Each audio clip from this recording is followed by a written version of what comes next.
Welcome back, everybody. It's Friday, and we've got a very important conversation in today's Kids Under Construction. If you joined us Monday, we talked about college applications and how to navigate kind of an interesting and stressful situation. So let's get right back to that conversation. We've got Donna Tatro, of course, joining us via Zoom from LA, and she has a special guest today. Cynthia Muchnick is the best-selling co-author of The Parent Compass, Navigating Your Teen's Wellness and Academic Journey in Today's Competitive World. On Monday, ladies, we talked about how this year is unlike any other when it comes to those applications. Let's continue that conversation. Cynthia, one thing you say is don't fall prey to U.S. News and World Report rankings. Yeah, so the U.S. News and World Report rankings, really have made this frenzy even worse. And my co-author, Jen Curtis, wrote most of the chapter on not falling prey to rankings. And the reason we don't want to do this is because the rankings don't really measure some of the things we think they might. They don't measure engagement or outcomes or relative student debt. They also just rank them on kind of a list, and some of these rankings can be manipulated. Colleges are self-reporting, so they don't always self-report all the information that is being asked of them. And it's also kind of sending a bad message to our kids that we're focused on schools on some list, and that's what we want for them, as opposed to trying to find right fit schools and being, more exploratory in the process.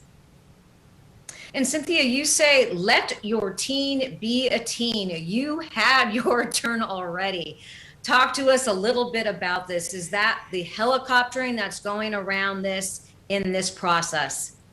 Yeah, if our Operation Varsity Blues taught us anything, it's no longer our turn.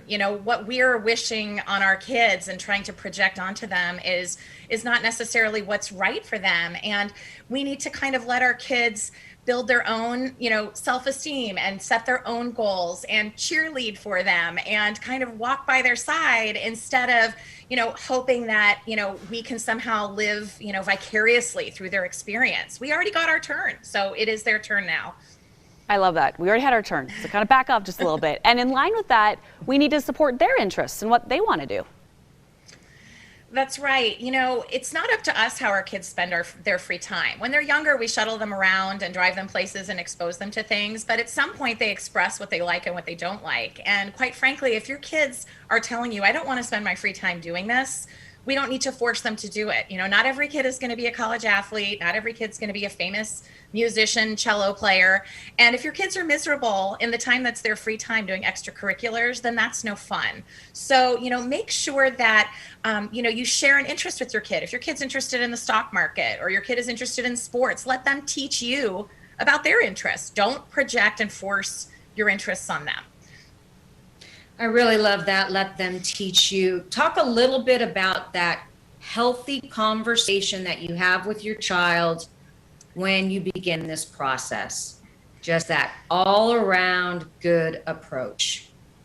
So, that conversation that's just what it is, a two-way conversation. And I think the more that we ask questions and we listen, our kids will, share their feelings more freely, as opposed to us telling them what to expect or what we want from them. And there's a phenomenal book out by some colleagues of mine, Jacques Steinberg and Eric Furta, called College Conversations, 5 conversations to have with your kids leading up to this process. And I really like to recommend that book to families because, you can have really healthy conversations, and you should, leading up to it, so that your kids know that you're not adding more pressure, that you're there to support them. You understand this is a hard process and journey, and that you believe in them, and you're going to be happy wherever they end up as long as it makes them happy. I mean, that's ultimately what we want, right? We want our kids to be happy in that college or that after high school journey that they're setting for themselves. And there's a lot of other alternatives to college, ladies. There's other routes kids can take these days. They can take gap years. They can do paid internships. They can, pursue the military. They can pursue trade school. There's lots of other avenues that we need to be open to. Even community colleges are a wonderful way for kids to kind of reestablish themselves and get some grades under their belt that might propel them to a state college or the next steps. Okay, I think those last 2 points might have been the best of the whole entire week that we've had. Your child needs to be happy, and there are so many options. Going to college or university might not be the only one.